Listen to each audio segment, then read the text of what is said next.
দর্শক, আপনারা যারা আজ চ্যানেল 24 এর সাথে ছিলেন, আপনারা জানেন যে দিনভর আমাদের দুই সহকর্মী রেজওয়ানুজ্জামান এবং আরিফুল ইসলাম তারা ছিলেন এবং ভোটের মাঠ তারা চষে বেরিয়েছেন। তাদের কাছ থেকে যদি একটু জানার চেষ্টা করি, যদিও সাধারণ দিনে আমরা সবসময় দেখি রেজওয়ানুজ্জামান এবং আরিফুল ইসলাম আপনাদেরকে সবসময় আমরা স্পোর্টসের খবরে দেখি, খেলাধুলার খবর আপনারা দর্শকদের জানান। আজ সারাদিন নির্বাচনের খবর, অন্যরকম খেলা। কেমন দেখছেন খেলার প্রস্তুতি?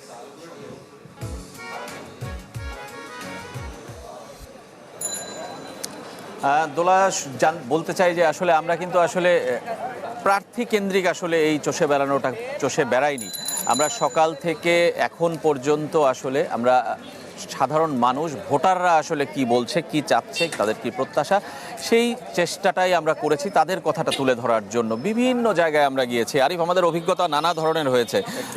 বাসে চড়েছি আমরা, নৌকায় চড়েছি আমরা। একদম সাধারণ মানুষের ছোট্ট চাওয়া, একটা মানুষ চান যে আসলে তারা আসলে সেতু পার হয়ে গাড়িতে করে শহরে আসবেন। একজন মানুষ চান তার বাসার চুলায় গ্যাস জ্বলবে। ছোট্ট ছোট্ট চাওয়া ভোটারদের ছিল। ওই কথাটা সব থেকে বেশি মনে ধরে আছে যে একটা সেতু হলে একজন গর্ভবতী মা তাকে হাসপাতালে নিয়ে যাওয়া যাবে। ডেন্টিস্টের পরামর্শ নাও নতুন কোলগেট অ্যাক্টিভ সল্ট। আমরা ঢাকার বিভিন্ন প্রান্তে গিয়েছি, সেখানে মানুষের সঙ্গে কথা বলেছি। মানুষ আমাদের যেটা বলেছে যে নির্বাচন ঘিরে তাদের চাওয়া, আর নির্বাচনের আগে যে উৎসবের কথা যদি বলি, আপ টু দ্য মার্ক একটা রয়েছে এবং বিরাজমান, যে আগের কয়েকটা নির্বাচনে হয়নি। আর তারপর যেটা আসে হচ্ছে সুষ্ঠু পরিবেশ। এসব বিষয়ে মানুষের একটা এক্সপেকটেশন আছে যেন কালকে ঠিকঠাক গিয়ে ভোটটা দিতে পারে। আর পরবর্তীতে তাদের আরেকটা কথা ছিল যে আপনার যেমনটা বলেছিল যে সরকারের কাছে কি কি তাদের চাওয়ার তো আসলে শেষ নেই। বাংলাদেশের মতো দেশে অনেক চাওয়া থাকবে, সেই কথাগুলো আমাদেরকে জানিয়েছেন। এবং চাওয়াগুলো যদি আমি বলি, দোলা শুনছেন নিশ্চয়ই, যে আসলে ব্যবসায়ীরা চান ব্যবসা বান্ধব পরিবেশ, রিক্সাওয়ালা চান তিনি যেন আসলে দুমুঠো আয় করে খেতে পারেন, একটা বাসার গৃহিণী চান বাসায় গ্যাসটা যেন ঠিকমতো থাকে, রান্নাটা হয়। আমরা সেতুর কথা বলছিলাম। মানে যার যার চাওয়াগুলো ভিন্ন ভিন্ন, কিন্তু সবগুলো চাওয়াই এক সুতোয় গেঁথেছে কিংবা মিলেছে আসলে যে বাংলাদেশের উন্নয়ন, আগামীর বাংলাদেশ আসলে কেমন হবে। সবাই চান যে আসলে পরিবর্তন হবে, যে ধারাবাহিকতায় বাংলাদেশের সরকারগুলো দেশ চালিয়েছে কিংবা সংসদে যারা গিয়েছেন সংসদ সদস্যরা মানুষের কথা বলতে ভুলে গিয়েছেন, তারা যেন সেই জায়গাটায় পরিবর্তন আনেন। তারা মানুষের কথা বলেন, এখন যেমন প্রতিশ্রুতি দিচ্ছেন, মানুষের কাছে যাচ্ছেন, নির্বাচনের পরে তারা যেন সেই জবাবদিহিতার জায়গাটায় থাকেন এবং তারা যেন আসলে মানুষকে যে প্রতিশ্রুতি দিচ্ছেন তার প্রতিশ্রুতিটা পূরণ করেন। আরিফ, পূরণের জায়গাটাও কিন্তু আসলে আমরা বলছিলাম যে মানুষ সংসদ সদস্যকে চান যে যোগ্য, সৎ, এবং তিনি যেন তার এলাকার মানুষের কথা বলেন। জি, এবং একজন বলছিলেন আমাদেরকে যে 2 যুগ ধরে তারা যেসব প্রতিশ্রুতি দিয়ে এসছেন তা কিন্তু কোনোভাবেই পূরণ হচ্ছে না।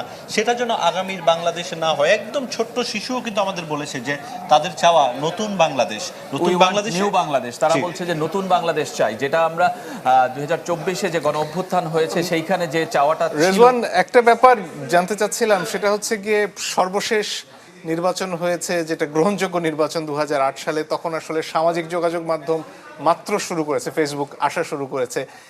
এখন সামাজিক যোগাযোগ মাধ্যম তো আছেই এতগুলো, তার পাশাপাশি এআই চলে এসেছে, এআই ভিত্তিক নানান ধরনের কন্টেন্ট আমরা দেখেছি, সত্য মিথ্যা মিলিয়ে। এইগুলো আসলে মানুষের উপর কিভাবে প্রভাব ফেলছে, তারা আসলে কতটুকু সময় সামাজিক যোগাযোগ মাধ্যমে কাটাচ্ছেন বিভিন্ন পর্যায়ের মানুষ?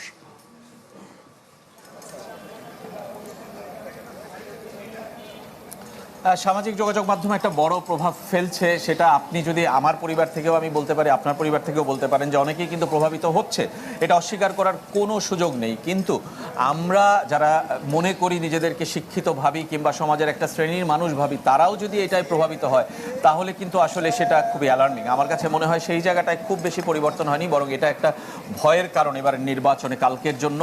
এখন পর্যন্ত প্রচারণাতেও আমরা বেশ কিছু ডিপ ফেক ভিডিও বলি, এআই দিয়ে নির্মিত ভিডিও বলি কিংবা মিথ্যা তথ্যের অপপ্রচার, গুজব, গুঞ্জন সবকিছুই কিন্তু আমরা দেখেছি এবং মানুষ এটাই প্রভাবিত হয় না, যে এটা আমি অস্বীকার করার কোনো সুযোগ নেই। এই ডিপফেক ভিডিও, এআই দিয়ে তৈরি ভিডিওগুলোতে, সামাজিক যোগাযোগ মাধ্যমের নানা কন্টেন্টে কিন্তু একটা জায়গায় আমার একটু ব্যক্তিগতভাবে মনে হয় যে আসলে এই শ্রেণীটা আসলে কতজন এখনো আমার মনে হয় বেশ বড় একটা অংশ সামাজিক যোগাযোগ মাধ্যমের বাইরেও আছে, কিংবা গ্রামের মানুষও আসলে সরাসরি আসলে সম্পৃক্ত কিনা সেটা যেমন প্রশ্ন, ঠিক তেমনি সত্য এবং মিথ্যাটাকে তারা আলাদা করতে পারে কিনা সেই প্রশ্নটাও কিন্তু আমার সেই কাছে রয়েছে। প্রশ্নটা সবসময় রয়ে গেছে। যেমন আমরা যদি বলি ঢাকার একটু বাইরে গিয়ে দেখেছি সেখানকার যে অবস্থা, সেখানকার মানুষগুলোকে আসলে বোঝানো সম্ভব না। অনেক বয়স্ক মানুষ আছেন যারা টেকনোলজির সাথে এখন পর্যন্ত ওইভাবে ইনভলভ না, বিভিন্ন শ্রেণী পেশার মানুষ রয়েছে যারা এখন পর্যন্ত যে কোনো ভিডিও দেখলে বিশ্বাস করে বসেন।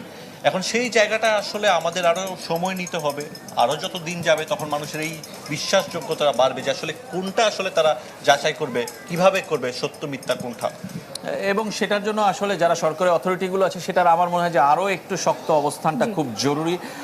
সেটা হয়তো বা এবার খুব একটা হয়নি। এবার গণমাধ্যমগুলো নিজেরাই চেষ্টা করেছে আসলে এই সত্য এবং মিথ্যার ফারাকটাকে, আসলে মূলধারার গণমাধ্যমগুলো আমি আবারও বলছি, তারা চেষ্টা করেছে সত্য এবং মিথ্যার ফারাকগুলোকে রাখার জন্য। রেজানুজ্জামান, একটা বিষয় আমি জানতে চাই, 22 তারিখ থেকে প্রচারণা শুরু হয়েছিল, 20 দিন প্রচারণা চললো এবং দুই বড় দলের প্রচারণার দিকে যদি আমরা একটু তাকাই, তারা বিভিন্ন ঢাকা এবং ঢাকার বাইরে অনেক জনসভা করেছেন। সেখানে যে বিষয়গুলো গুরুত্ব পেয়েছে, বিএনপি চেয়ারম্যান যিনি আছেন জনাব তারেক রহমান, তিনি বারবার করে সামাজিক এবং অর্থনৈতিক পরিকল্পনার কথা বলেছেন, কার্ড দেওয়ার কথা বলেছেন ফ্যামিলিগুলোকে।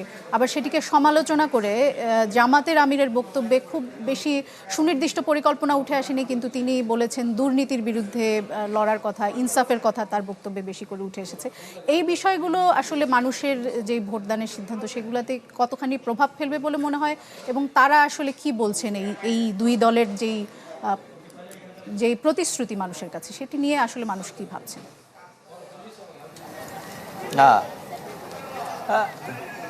মানুষের সাথে আমাদের কথা হয়েছে, যেটা তারা আসলে এই প্রতিশ্রুতিতে যে খুব বেশি আসলে ভুলে যাচ্ছেন এমন না।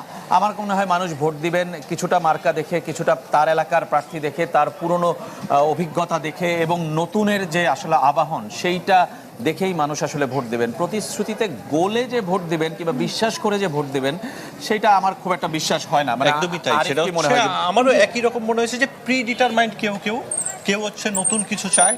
তো এটার আসলে একটা মিক্সড পিপল রয়েছেন যারা হচ্ছে এক একজন এক একভাবে আসলে ভোটটা দিবেন। আচ্ছা, সেটার ফল কিন্তু কালকে দেখা যাবে। আর রাত পোহালেই আসলে ভোট, এবং তারপরের রাত পোহালেই হয়তো আমরা নতুন। আর শেষ একটা প্রশ্ন খুব সংক্ষেপে রেজওয়ান, সেটা হচ্ছে গিয়ে এবার তো শুধু সরকার নির্বাচনের ভোট নয়, এটা গণভোটও বটে, সংস্কার প্রশ্নে হ্যাঁ না ভোট, এটার ব্যাপারে আসলে মানুষ কি সচেতন কিনা?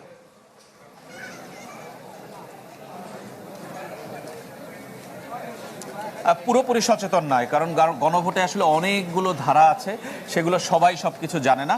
একটা বিষয়ে সবাই আসলে মোটামুটি একমত যে গণভোটে হ্যাঁ ভোট দিলে হয়তো বা কিছুটা পরিবর্তন হতে পারে, মানে সেটাতেও সংশয় আছে মানুষের, কিন্তু তারপরও এই বিষয়টায় তারা কিছুটা জানেন আসলে আমি বলতে পারি। কিন্তু কি পরিবর্তন হতে পারে সেটা বিষয়ে মানে খুব বেশি সুনির্দিষ্ট ধারণা সাধারণ মানুষের সবার নেই। জি, আপনাদের দুজনকেই ধন্যবাদ। আমাদের সাথেই থাকুন, নিশ্চয়ই আপনার সঙ্গে আবারও যোগাযোগ হবে। দর্শক, রেজানুজ্জামান এবং আরিফুল ইসলাম আমাদের সঙ্গে যুক্ত হয়েছিলেন।